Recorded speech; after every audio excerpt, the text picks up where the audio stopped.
Business failures are skyrocketing. Let's have a look. Hello everyone, Florian here, and welcome to another episode of HeiseSays. Grab your cup of cheap coffee. Don't have the shine at the moment, and let's have a look at this article from news.com.au, which is discussing, well, the highest level of business failures since COVID, everyone. Now, for those of you that are regulars of the channel, we have a playlist here, which is called the Construction Apocalypse. And this is where we go through, well, many of the construction industry collapses, bankruptcies, businesses failing. Now, I remember back to the good old pandemic days. If we think back, it's story time now. Hang on, wait. I gotta go. Let me go here. There we go. Story time now. And remember when everyone was so happy? You know, the HIA and master builders, everyone was happy that the government was handing out all this money to help the struggling construction sector. And everyone thought they'd get their 15 grand and build their mansion. And I thought it'd be the perfect time to do a renovation. Actually, no, we started before. When it was getting a bit slow, and then it overheated the entire market.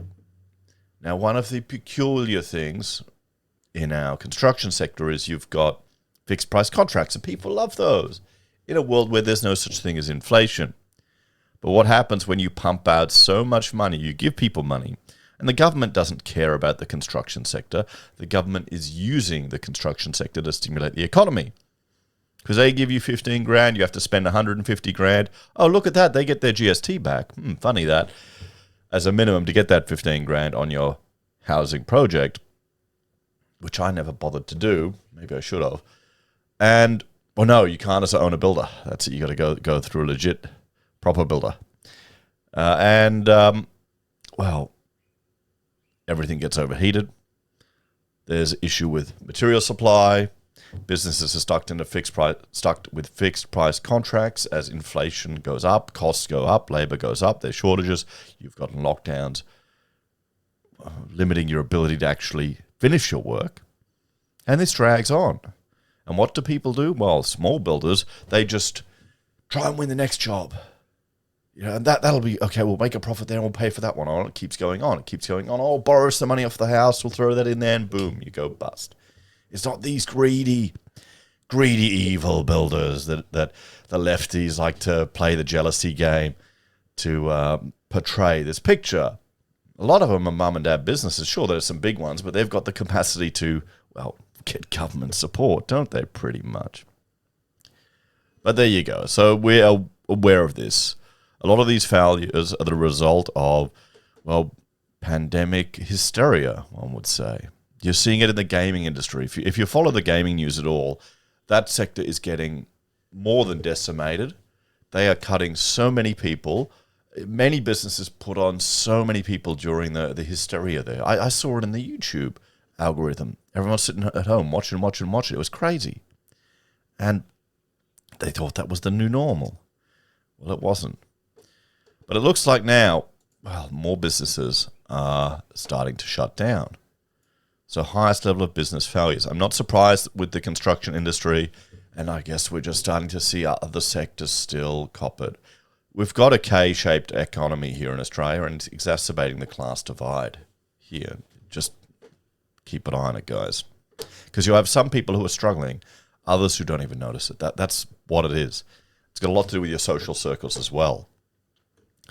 Businesses are closing down at the fastest rate since the height of the pandemic, as higher interest rates, and, well, our interest rates, if we bring it up here we go, this is the RBA rate. Look back at that chart. Look at the left-hand side of that chart, guys. Back in 95, 2000, when we got the Olympics, 2005. We're kind of at that level. Now, what do you think is a more reasonable level of cash rate target? 0%? Falling constantly down? Or around between the 4 and 6% range? So you actually get some money for your savings. What do you think is normal? So when they say higher interest rates in all these articles, we're at normal interest rates. Interest rates have increased, but they're historically at normal levels. Cost of living pressures. Aussies pocketing stage 3 tax cuts. Okay, sure. Well, I doubt that. Who's writing this? Come on. Cameron? Come on, Cameron, mate. You really think they're pocketing the stage 3 tax cuts? Well, let them. They're probably investing it. Cost of living pressures, talking to my local 7-Eleven. Because with the amount of coffee I drink, they know me already. And they're slowing down. They're noticing a slowdown in business, which is interesting. Fresh figures released by Creditor Watch show the average failure rate of Australian businesses sits at 5.4%, having climbed from 3.97% in October. The previous high was 5.08% in October 2020 during the lockdowns. So we are now at the same level of businesses shutting down as during the lockdowns. Now, here's the thing. There always has to be some churn. You don't want to get too upset when businesses close. You're thinking, oh no, it's all coming to an end. You know, it's all bad times. There will always be some churn.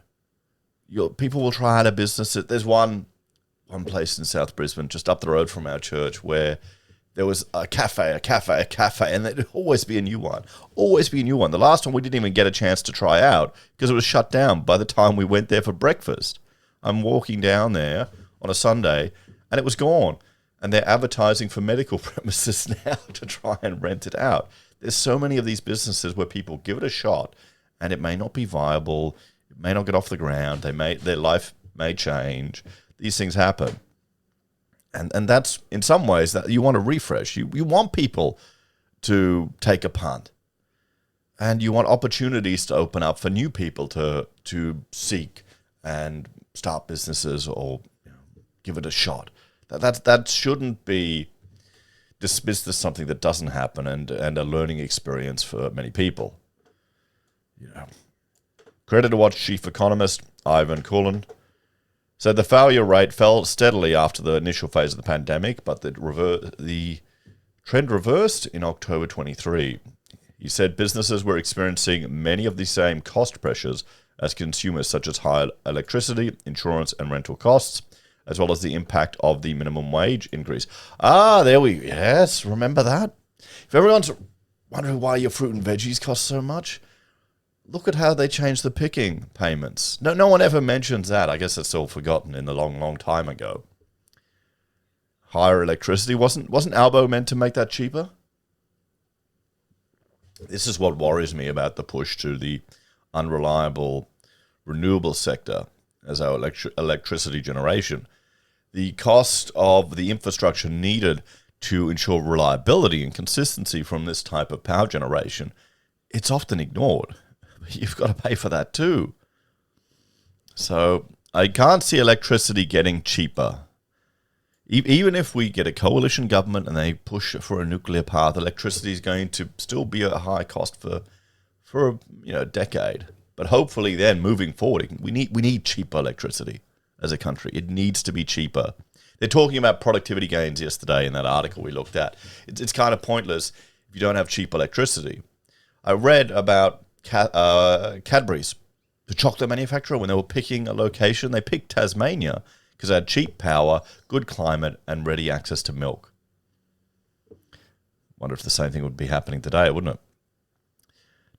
Together with some greater caution in discretionary spending and softness in interest rate sensitive sectors of the economy, this unsurprisingly has led to higher voluntary business closures and some rise in insolvencies, he said. People aren't spending as much. Interest rates are going up. I mean, sure, the interest rate is at historic levels, but if you thought that it wasn't going to lift from pretty much 0% cash rate target until 2024, you're going to feel the pinch. I mean, we've come off our 1.99% mortgage rate. There you go. So my costs have gone up. I'm old demi boomer, so it's not a problem. But there are going to be some people who bought at the height of the pandemic, the height of the property mania, and they stretched themselves a little too far because of, well, the rhetoric in the news that rates weren't going to go up until 2024. And they had 12 increases. That's one good thing about the RBA. Now they're being much more, well, they seem to be taking responsibility for their own media and public engagement, which you'd think they would have done all the time. But that's good to see with the new Reserve Bank governor. While the rate of failure has reached a 4-year high now, some of these businesses would have failed earlier if it weren't for the deferred payment system. Yes, these were zombie companies, some of them. Zombie companies that were allowed to just push on. And, I mean, you can't blame people who put their life and their energy into something, wanting to try it. It'll get better, it'll get better. They won't see the reality of the situation. You just hope it hasn't gone too far. The report also shows that the food and beverage sector recorded the highest failure rate of all industries in October, increasing to 8.5% on a rolling 12-month basis from 8.3% in the 12 months to September. Now, I'm not surprised. Every time I go out with the kids, we've got 7 children, so if we go out for breakfast, that's probably the only type of meal we go out for. But I'm dropping close to $200. If each of them wants like a kid's pancake, or now they're getting older too, they want a bigger, proper meal. And then I want one, Rachel will want one. It's not cheap. That if you throw drinks on that, eating out is a luxury. Okay, you have to understand. If you do it, it is a luxury. It's not something you need to do. You can live your whole life just eating at home. You can even go to the park, buy a steak from Woolies, cook it up there in the morning, have a little breakfast in the park while the kids play. You don't need to eat out. So it's one of the first things people should cut back on. You shouldn't be going into debt to buy breakfasts or lunches or dinners or eating out at all. Things in the consumer-facing sector are only tipped to get worse with a forecast of a 9.1% business failure rate. Oh, boy. Well, you've also got all of the retail businesses that, well, I'll often find I can get things if I'm buying a computer component or a part. It's cheaper for me to order it from Amazon and get it delivered the next day than it is to go to the shops, drive to the computer place, wait there, drive back, get the 7-Eleven coffee on the way there, and then probably a 7-Eleven coffee on the way back. That's another $1.50 each time. You can't drive more than 20 minutes without a coffee in your hand in the car. I think I have a problem, guys. But you're going to see a lot of these shops that, I guess for the experience, you go to them. But I bought 2 little mini PCs recently. I didn't bother going to my U-Mart where I normally went. I ordered them online. They got dropped off. Cheaper. It was cheaper. So there's going to be a change in the retail sector. We should look at the vacancy rates to see how they're doing. We'll do that in another video, guys. I'm still a bit unorganized with my Stream Deck at the moment because I'm living in 2 places. The plumbers cut through the NBN connection. I need to get that set up. It's all fun and games at the moment. The renovation's doing well, but still. Anyway, we'll keep going. The forecast is in line with the ABS household spending indicator for September, which show that the number of visits to and sales in hotels, cafes, and restaurants was 1.7% lower than a year ago. Well, there you go. Sales in the tobacco and alcohol sector was even weaker in volume terms at 16.6% on a year ago. I wonder if you hear all this talk about younger generations. They're not going out. They're not going to pubs or clubs. And what is it, 1/3 or 2/3 of men under 30 are single? Some crazy stats like that. Hang on, I got to find that out. I mean, it's nuts, guys.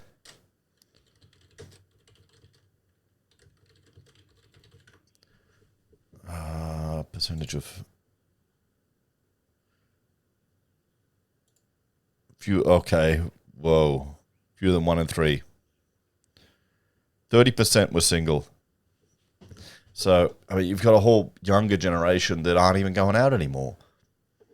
Are we going to see that manifest in the alcohol, the bars, clubs, those type of things? Last time I went out and got a beer at a bar, I was shocked at how expensive it was. Because most of that's tax. What are they going to do without their sin taxes? You look at tobacco, look at how much a pack of smokes cost. It's nuts. It is nuts, and it's so much of it is tax.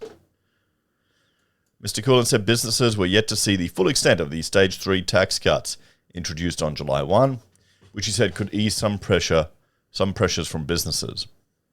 Dubbed as the tax cut for all, under the revamped system, the 19% tax rate, 19% rate of tax was reduced to 16%. The 32.5% was reduced to 30%, and the 37% and 45% thresholds were increased. Oh, that's good. That's good. That's what we need. Everyone got a tax rate, no matter how the media portrayed it, how the journalists showed their ignorance of simple mathematics, or they were just using it to get views. Everyone got some money off. So there you go. Look at that now, guys. You're only paying 16% up to 45 grand. Only 30% of your money goes to the government when you're earning 135. So if you're over 190, 45% of your money goes to the government. Okay, so you cannot get angry at anyone using negative gearing to reduce their tax bill. You cannot. They're providing a valuable service. They're providing housing for people, and they're reducing this insane burden. 45% of your money. Nearly half the year is going to them.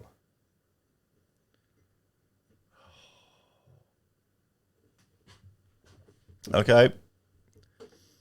We should just have 100 grand tax free. that'd be, there you go. Anyway.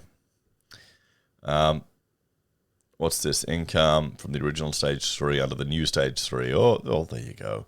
They cut the ones up here for the 200 grand ones. So everyone got a little bit more. This was done for publicity. But shit, you're paying a lot of tax on that, guys. You're paying a lot of tax on that. According to analysis by Westpac, but see, the people who are going to get the biggest tax cuts, the rich people, they're not going to piss it away on useless crap. If you're earning 200 grand, you shouldn't be struggling at the moment. If you're struggling, if you've pissed away too much money, actually you probably could be. If you've got the mortgage, you've got the cars on lease, you're going on holidays, you got the kids in private school, you could and every bloody subscription under the moon, you could easily be pissing away a lot of money. But you shouldn't be. You should know better. According to analysis by Westpac during late October economy-wide, the bank estimated the increase in disposable income from Stage 3 tax cuts over the 3 months to September would be $6.4 billion. This is around 3 times the size of a 25 basis point rate cut. Okay, so they're hoping you're all going to take your Stage 3 tax cuts and spend it. But we need to look at the different tax levels of how much money you're getting. Someone with $45,000 a year, are they going to be more inclined to spend the money or not? Or are they going to save it? Or are people worried they'll be saving it? Hopefully they'll be paying down debt. It'd be great to see that go straight off debt. Westpac economist Jamison Combs said households weren't spending the Stage 3 tax cut at this stage, with around 16% going into consumption. If households are not spending the boost to their income, what are they doing with it? It's probably no coincidence the September quarter saw the largest quarterly net inflow into savings and offset accounts since the September quarter of 2021. Yeah, people are worried. If you've got a mortgage, you're paying 6%, put in an offset account, guaranteed tax-free return of 6%. I wish there was a product where you could just park your super in a cash account and use that all to offset your mortgage interest rates. Do that for a couple of years and then just decimate it. It'll help. But I wonder why they don't want you to do that. Hey, it's all about. I'll put on my aluminium foil hat that you've got an indebted population is a compliant population. According to Creditor Watch Administrative, And support services ranked second at 6.10 for the failure rate in October, followed by arts and recreation at 5.9, transport, postal and warehousing at 5.8. So no one in the construction sector. Oh, here we go. Meanwhile, the levels of failure for the construction sector have been hammered by higher input costs and look to be leveling out at 5.3%. Okay, yeah, we're there. We're there. The construction sector's still there. Come on, beat the fluffy artists and warehouse workers. Come on, get more people going broke. Hopefully not. Creditor Watch Chief Executive Patrick Coughlin said, while inflation increases appear to have peaked, businesses are eagerly awaiting interest rate relief. The official cash rate set at 4.35% since November last year. A slowdown in the inflation rate would certainly help businesses, but we must remember this just means that price rises have slowed down, so the cost of pressures remain. Yeah, we're not seeing deflation. Things are not getting cheaper, everyone. They're not getting cheaper. They'll never get cheaper. Get used to paying what you're paying for everything. Businesses desperately need interest rates to come down so households have some relief in cost of living pressures and start spending more. And what are some of the comments there? People are waiting for house prices to come down. Yeah. Blame this for lies squarely at the feet of the RBA. Can do anything about foreign sources of inflationary pressures. Yep. Why interest rates higher under Labour? Left a horrible mess of inflation problems. Yeah, come on, guys. Do you really think there's going to be much difference between the major two? Anyway, let's have a chat about this, eh? So, I mean, there you go. Business failures are at highest levels since the pandemic. At least construction isn't number one anymore. Hopefully it's starting to return to normal in our sector. But there's a lot of other people doing it tough. This is the K-shaped economy, guys. This is a recovery that we're going to be living through. We'll have to see what it's like moving forward.